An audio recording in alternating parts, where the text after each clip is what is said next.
Hola, aquí estamos una vez más junto a Muki Tenenbaum, explorando a través de estos videos, como muchos de ustedes ya saben, su filosofía desilusionista, su teoría misálgica en particular sobre el comportamiento humano como huida del sufrimiento, y mes tras mes, desde hace años ya, tratando de ilustrar estos conceptos relativamente abstractos con elementos concretos de la realidad, con noticias incluso, para acercarnos a la teoría. Hemos hablado un montón de la pandemia de COVID-19, hemos hablado de la coyuntura de la guerra en Ucrania, que probablemente sea parte de este video de hoy también. Y hoy vamos a tratar de entender un concepto de intimidación desde el punto de vista del desilusionismo. Por supuesto que todo el mundo sabe qué decimos cuando usamos la palabra intimidación, pero nos vamos a asomar a este concepto desde el punto de vista específico de esta filosofía y desde su lugar en la misalgia. El verbo intimidación es muy distinto entre el intimidado y el intimidante, como lo es entre el chantajeador y el chantajeado, ¿sí? Es decir, la idea de que vamos a hablar de la intimidación me parece que no es. Vamos a hablar del hecho que somos intimidados, que Bien. vivimos intimidados, y lo digo para que quede claro que no es la intimidación, sino es el estado de estar intimidado. No estamos hablando de zapatos, estamos hablando de estar calzado. ¿Sí? Es decir, ¿ok? Y no di el ejemplo como un ejemplo. Se parece a estar intimidado. Primero vamos a dividir la intimidación, evoca la amenaza. ¿Sí? Hay una amenaza, entonces uno se siente amenazado. No. Sentirse amenazado y estar intimidado son dos estados totalmente distintos. Sentirse amenazados hay que estar consciente, es decir, no estar sonambuleando, no estar durmiendo y estar presente y en general pasándola bastante mal si te sentís Sufriendo, amenazado. claro. Sí. Sufriendo, pensando, pero no la estás pasando bien. Estar intimidado es un estado que se ve desde afuera, desde adentro no ocurre. Uno puede sentirse en algún momento intimidado por alguien, por algo, pero en general la intimidación de la que yo quiero hablar es una intimidación fija, que queda ahí, que no cambia, y por lo tanto se suma al sonambuleo. Uno sonambulea intimidado, como uno sonambulea termorregulando, ¿sí? 36,6. Uno sonambulea intimidado. Lo que pasa es que tomás una pastilla y se te va probablemente la fiebre, ¿sí? Mientras que con la intimidación es un grupo grande de pastillas, ¿sí? Para poder sentirte distintas pastillas. Así que lo primero que quería dividir era eso, ¿sí? Es un estado. Y es un estado sonambúlico, es decir, que es y vamos a verlo eventualmente, pero que seguro es compatible con el sonambulismo. La pregunta es si es un estado que además ayuda a sonambulizar y si es algo que tiene. Pero eso lo vamos a hablar hacia el final del video. Ahora queremos hablar de la intimidación y cuando yo digo, básicamente nuestra vida transcurre toda intimidada, toda. Es decir, nosotros estamos intimidados porque hay cosas que nosotros no vamos a hacer. Pero ojo que la intimidación tiene varios puntos. Pero lo más importante de entender es, vivimos intimidados. Esto es un estado en el que vivimos. La palabra es fea y por supuesto no nos sentimos intimidados todo el día tampoco, ¿sí?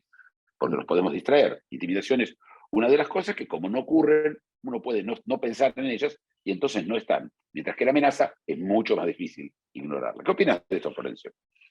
Me parece interesante la distinción, aunque tal vez no sea la más habitual, entre la sensación de que hay una amenaza, que esto nos deja del lado, como vos decías, de la conciencia, de la intención, de esos momentos en los que estamos despiertos, de un estar intimidados que perfectamente es compatible con la mayor parte de nuestra vida en la cual no estamos ni atentos, ni despiertos, ni sensibles a lo que nos rodea, sino con esta metáfora deambulando como sonámbulos.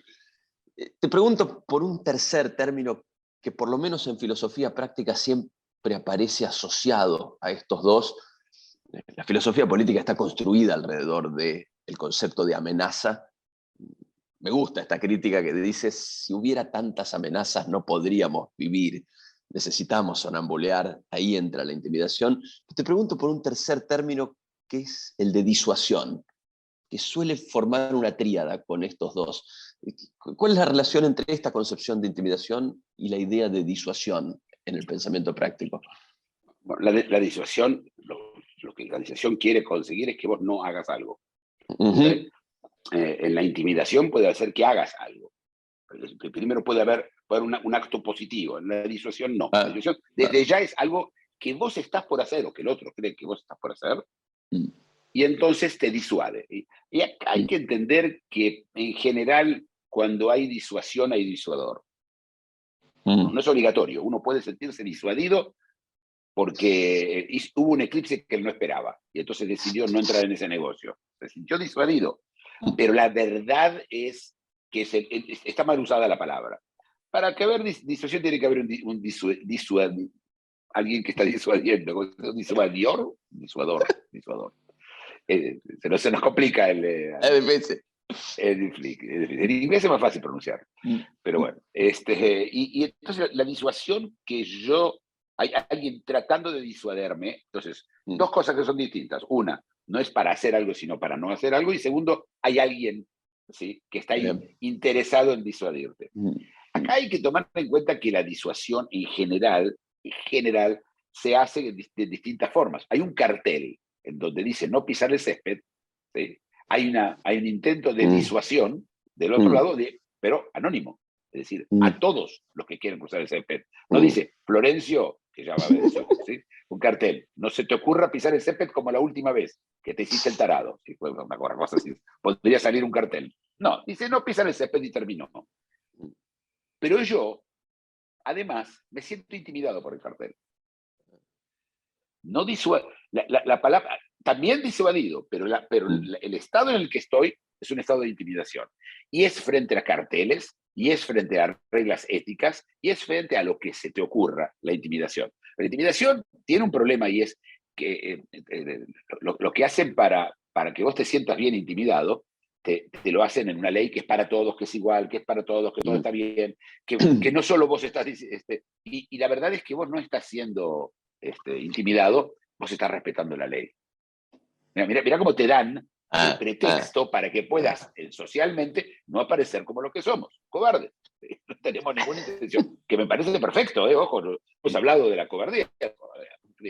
Ningún problema, cada uno vive, se maneja con los sufrimientos como puede y uno no sabe lo que se siente ser el otro en esas situaciones, ¿no? Parece interesante ese juego. Nos hemos asomado ya hablando de misalgia a esto. La intimidación, aunque sea prevalente, aunque esté en todas partes, tiene mala prensa. No es algo que uno esté bien dispuesto a aceptar, el sentirse intimidado o el estar de trasfondo intimidado. Pero incurriste en unas distinciones ahí que desde el punto de vista del concepto me parecen atractivas. Hay lo naturalmente intimidante, puede ser un fenómeno de la naturaleza, puede ser un eclipse. Hay lo que es muy artificialmente intimidante, un cartel, como vos dijiste, la señalética urbana. Esa distinción, no sé si ponerlo en estos términos, entre natural y artificial, pero también lo que decías antes, entre intencional y no intencional. Hay quien se propone, quien diseña una estrategia para intimidarnos, y hay quien nos intimida sin proponérselo. Parece que hay trabajo ahí para hacer, ¿no?, en términos de distinción al interior de la intimidación, no solamente hacia afuera con la amenaza o la disuasión. Todo desfile militar es un acto de intimidación. Todos la idea es te quieren intimidar. Okay, no solo a vos, por supuesto, a todo el que ve. En general está dirigido al enemigo, ¿sí? A la amenaza. Entonces, frente a una amenaza, vos intimidás, ¿sí? Al final entras en una escalada, ¿sí? Él te amenaza a vos lo amenazas a él, entonces hay un trabajo de intimidación. Entonces, fíjate qué interesante, a uno lo llamaría una amenaza velada. ¿Sí? ¿En qué está velada? Es porque justamente es intimidación, no es amenaza. Además, la intimidación puede durar mucho en el tiempo. La amenaza no tanto, la amenaza es un problema. La amenaza Un actor puntual. promueve que además yo trate de encontrar una solución a la amenaza. Mm. Intimidado, como yo puedo vivir intimidado sin que esto me afecte realmente en la vida, ¿por qué voy a tratar de no estar intimidado? Mm. Entonces, cuando vos tenés una amenaza, el otro, el amenazado, está en un estado en el cual está sufriendo y va a tratar de no sufrir. Cuando vos lo intimidás, el otro no está sufriendo. Y lográs las dos cosas. Uno, lo que vos querés lograr y que todos salgan felices, ¿no? Lo que hace el intimidado muchas veces es resignificar la intimidación y considerarla algo bueno. Cuidar las leyes, cuidar el pasto, no pisar el pasto es muy importante, el pasto es verde, el pasto merece todo nuestro cariño, el pasto es un ser vivo, desde lo que quieras, ¿sí? Podés no pisar el pasto por muchísimos motivos. Y todos son resignificaciones de lo verdadero. Que si pisas el pasto hay un señor con revólver. Al final. Claro. Por supuesto, al principio no empieza con un señor con revólver, como siempre dijimos, todo está postergado en el tiempo, esa amenaza del señor con el revólver, la cual es una intimidación. Acá tenés un ejemplo. El señor con el revólver es intimidante, ¿sí? No es amenazante. Sí, me interesaba preguntarte por esto, creo que lo acabas de decir. Hay sufrimiento atrás de la cadena de la intimidación. Yo sé que está muy de fondo, yo sé que sonambuleo sin darme cuenta que está allí, pero hay dolor y sufrimiento en el fondo de lo que nos intimida.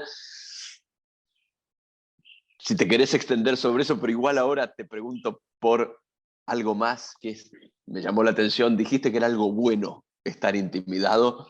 Me parece que merece una aclaración. Creo que sé para dónde va, pero ¿en qué sentido es bueno encontrarse intimidado? En algún momento lo acabo de adelantar. Estar intimidado es estar en un status quo determinado, ¿sí? Que desde afuera parecería ser mejorable, estar intimidado a no estar intimidado, ¿sí? Y ese status quo en el cual yo estoy, la verdad es que no lo pago. Yo no pago estar intimidado. Uno diría, no, sí, porque si estás intimidado no podés, por ejemplo, en un país donde no se puede hablar, ¿sí? No podés salir a la calle a manifestar. ¿Cuánta gente se manifiesta? ¿Cuántas veces quiero salir a manifestarte? ¿Cuán importante eso es para mí? En el 99% de la gente, poco. No, si le preguntás, por supuesto. Preguntás, aparece la resignificación de todo. No, yo voy a luchar por mi derecho de la réplica y si yo no me iría del país si no me dejarían decir lo que yo quiero. Ya conocemos esa. Son declaraciones. ¿Sí? Pero al final vivir intimidado es yo te diría, el mal menor. ¿Sí? Porque el otro es vivir amenazado. A ver, el otro no va a dejar de hacer uso de su fuerza, de su diferencia de fuerza con vos. No va a pasar. ¿Sí? Va a pasar si va a venir alguien más grande que él. Entonces, si alguien te amenaza con revólver, va a venir la policía y lo va a arrestar. Pero al final, la intimidación de la que vos estás, como además te tenés contado que no estás intimidado, porque como no tenés conciencia de intimidación, no estás sufriendo, no estás intimidado. El otro dice que estás intimidado y el otro dice cosas. La gente en general dice cosas, muchas cosas. Esa es una de las tantas cosas que puede decir. ¿Te afecta? Ahora estás intimidado por el señor que te dice que estás intimidado. Fíjate. Entonces, eso primero. La segunda parte de la intimidación es que como es prosonambúlica, por lo tanto es prosync. Por lo tanto, mejora las chances de sincronizarse. ¿Por qué? Porque si yo estoy intimidado, hay una línea de cosas que yo no voy a hacer. Entonces, no hay que prepararse para esas cosas que no voy a hacer. Nadie tiene que estar preparado para esas cosas que no voy a hacer. Nosotros al fin y al cabo nos preparamos según prioridades, ¿sí? y probabilidades. ¿Sí? Prioridades y probabilidades. Entonces, las chances, pensalo, nadie se preparó para la pandemia de COVID, ¿sí? Pero nadie sabía que iba a haber una pandemia de COVID y eran muy pocas chances. De hecho, ocurrió, no sabemos si fueron altas o bajas, pero había una lógica detrás de eso de no ocuparse de algo que no está en la prioridad porque simplemente la probabilidad era baja. Por supuesto, al final demostró que la probabilidad era baja, pero ocurrió. Pero ocurrió. Pero ese es el pasado. Yo hablo en este momento de cómo nos preparamos. Y así como el Estado se prepara contra COVID, vos te preparás contra otras cosas. Y está claro de que cuando estás intimidado, hay cosas con las que no tenés que preparar porque no lo vas a hacer. Es ahorrativo en cuanto a tiempo, a esfuerzo. La pregunta central de toda la historia esta del sonambulismo y el desilusionismo, Florencio, es esta. ¿Qué es mejor? vivir inconscientemente y no sufriendo, es decir, sonambuleando y durmiendo casi todo el tiempo, ¿sí? Pero no tener conciencia, no tener memoria. Todo esto no va al banco de la memoria. Es decir, incluso la gente que está intimidada no recuerda por qué está intimidada. Tal es así, están poco consciente. Entonces, si yo tengo una memoria en la cual tengo memoria, ¿qué tal la vida que yo pasé los últimos 67 años? Bueno, tengo unas memorias determinadas. Lo que está claro es que cuanto más intención tuve, más memoria tengo, y cuanto menos intención tuve, menos memoria tengo. Entonces, hablo de la memoria episódica, no de que París era capital de Francia, ¿sí? Estoy hablando de la memoria episódica, lo que le pasó a mi abuelo cuando yo tenía 5 años. A eso me refiero. Entonces, nuestra vida episódica está toda relacionada con esto. Es decir, voy a tener memorias episódicas siempre y cuando lo que me pasó fue intencional, ocurrió algo. La intimidación no ocurre. No me ocurre, en el sentido de me. ¿Sí? Desde el otro lado, le ocurre, pero no me ocurre. El otro puede decir, le ocurre, yo no tengo por qué sentir lo mismo. Aparte, como te dije, como está desfasado, como intimidador e intimidado no es lo mismo, hay un lugar en el medio ese, donde uno puede decir que pasan cosas que no pasan. Nos permite, ¿no? Si yo te pego a vos, vos sos golpeado y yo pegué. Acá no hay mediación. Acá, ¿viste? Acá queda mediado el tema. Parece súper interesante, no lo encontramos buscando la distinción entre amenaza e intimidación al principio, me parece súper interesante este síntoma que señalás. Perdón. Sí. ¿Sabés que yo me doy cuenta que no terminé la segunda parte? Perdón. Hay tenés dos posibilidades. Una es estar, como dije yo, vivir inconsciente, pero no sufriendo. Y la otra es sufrir más y vivir más consciente. Esa es las dos opciones que tenemos en la vida. Cuando las tenemos. Porque no sonambulamos porque decidimos, no dormimos porque decidimos, ¿sí? Porque nos dormimos y nos sonambuleamos, por llamarlo de alguna forma, y no nos despertamos cuando decidimos, a menos que pongamos un despertador. Es muy poco lo que vos tenés para mover. Pero eso que tenés para mover, tenés para decidir para qué lado vas. Y es una decisión que nunca nadie se la pregunta porque no sabemos que sonambuleamos. Mira qué interesante. Como no somos conscientes que sonambuleamos, no tenemos que también tomar la decisión. Bien. No, simplemente subrayaba esto que decías que me parece atractivo. De las amenazas sufridas uno puede tener memoria, pues son hechos traumáticos que, significando un sufrimiento, pueden ir al banco de la memoria. De la intimidación bajo la cual uno vive, no hay recuerdo posible, porque esto convive con el sueño y el sonambuleo. Son un montón de temas interesantes. Tocamos, me parece, recién el centro de la discusión en torno al sonambuleo y la misalgia, pero hablaste de desfiles militares, yo mencioné el origen de este tema, que es la invasión rusa de Ucrania. No quería dejar que se nos terminara el video sin hacer, aunque sea una mención a esa coyuntura, que fue la razón por la cual empezamos a pensar en términos de intimidación, amenaza, disuasión, antes de ponernos a hacer el video, ¿no? A ver, el tema de la disuasión y la amenaza es así, es interesante. Cuando Putin invade Ucrania, lo que tenemos es un acto ya no de amenaza, es un acto quizás en parte intimidatorio, pero es un acto físico. Él quiere quedarse aparentemente con determinados terrenos, no sabemos lo que pensaban, y todo el mundo que son expertos en lo que piensa Putin, a mí me sorprendió eso, sí, especulan con qué está pensando Putin. No importa lo que está pensando Putin, pero lo que está haciendo Putin es lo que importa. Y el método de él era, y el ejército ruso tenía un poder de intimidación gigante. Las grandes marchas, toda la épica de la Segunda Guerra Mundial, que por supuesto al final en la batalla es un señor disparándole a otro, ¿sí? ¿No? Acá no hay armas más grandes, armas más chicas, el otro son muchos, el otro son pocos, pero es eso, básicamente un grupo tratando de matar al otro de alguna forma, y de que se rinda, ¿no? En la otra parte. Lo que pasó fue que está el tema central de la bomba atómica. Y de esto tenemos que hablar. La bomba atómica tenía un efecto disuasivo. La idea era, si yo tengo bombas atómicas, vos no me podés invadir porque yo tengo una bomba atómica y rompemos todo. Es decir, básicamente es rompo todo. Rompemos todo, no dejamos nada, nadie se queda con nada. ¿Está claro? Entonces, frente a esa situación, todo el mundo estaba disuadido y eventualmente intimidado. Y entonces cuando empieza la guerra, nadie le cree a Rusia que va a usar las bombas atómicas, porque ahora las bombas atómicas se convirtieron en eso que no se usa. No se usa. Es decir, como que hay una intimidación, como el dueño de la bomba atómica, el país que tiene o las personas que están a cargo de estos, están intimidados, ¿sí? Están disuadidos, porque el otro no lo puede hacer. Y el otro no lo va a usar nunca, aunque sea un desastre, no lo va a usar jamás. ¿Sí? Tiene que ser un desastre muy grande para que lo use.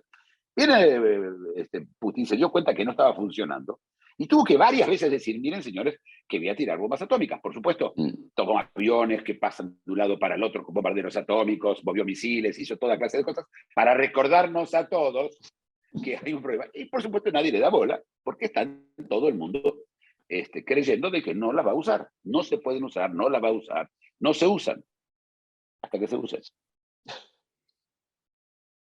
Es decir, la disuasión, acá vemos cómo funciona la disuasión e intimidación a nivel grande, a nivel global, a nivel Estado. Pero al final el que se siente disuadido es el presidente de Estados Unidos o no. ¿Sí? No importa la disuasión de John Williams de Ohio. No importa cuán disuadido está él.